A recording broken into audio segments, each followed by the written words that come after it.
I think that it took all of us by surprise, and I think that, from my view, is that it's rather surprising given the One Bermuda Alliance committed to reducing debt in their election campaign. I think that the size of the debt increase makes it seem as though if they're almost telegraphing that the debt may raise to $2.5 billion, and they said that they won't raise it anymore. But it's a little bit shocking, and I guess it's a question of their financial planning. You saw this year, we're looking at a deficit of $333 million.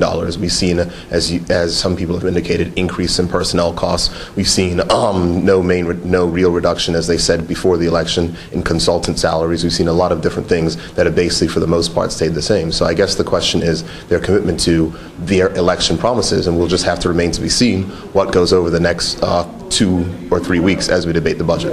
Well, I would say that we haven't had a time to look in depth at the numbers, but at the very beginning in the overall picture is I think that from our party's perspective, the budget presentation was disappointing. It was disappointing because with all the bluster that happened before the election, we were expecting bold ideas and things that would be transformative. What this country needs to focus on in going forward in the future is changing the way that the Bermuda economy works. We need to look at transforming the Bermuda economy and thinking where we're going to be in 10 and 20 years and making the steps in preparation to do that. I didn't hear any of that from the One Bermuda Alliance government in their budget presentation today, but the people of Bermuda can hear the Progressive Labour Party's view next Friday, because we will be putting forward a plan that is bold, that is innovative, and talks to how we must transform this economy for the future to make sure that our children and our children's children have a secure and a prosperous future. Well, the views are that debt service costs will continue to increase the more borrowing you have. This year, the budget figure is projecting $333 million in borrowing, which is a huge increase on the borrowing figure of last year.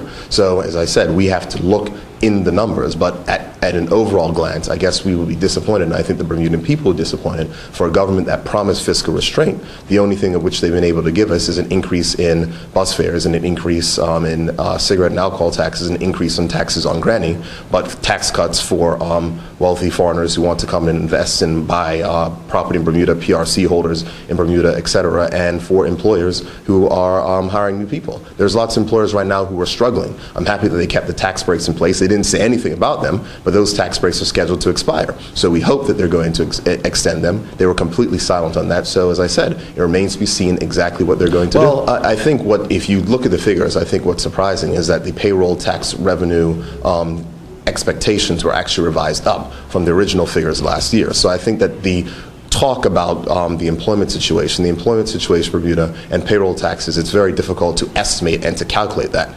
I can't necessarily tell you where they rely, but I think overall what we must examine and look at is the priorities of the government. We expected better, we expected more, we did not get it. Hopefully the government will give us more over the next few weeks during the budget debate, but next week we will have a chance to lay out our vision, and I'm more than happy to present that vision to the people of Bermuda on behalf of the Progressive Labour Party.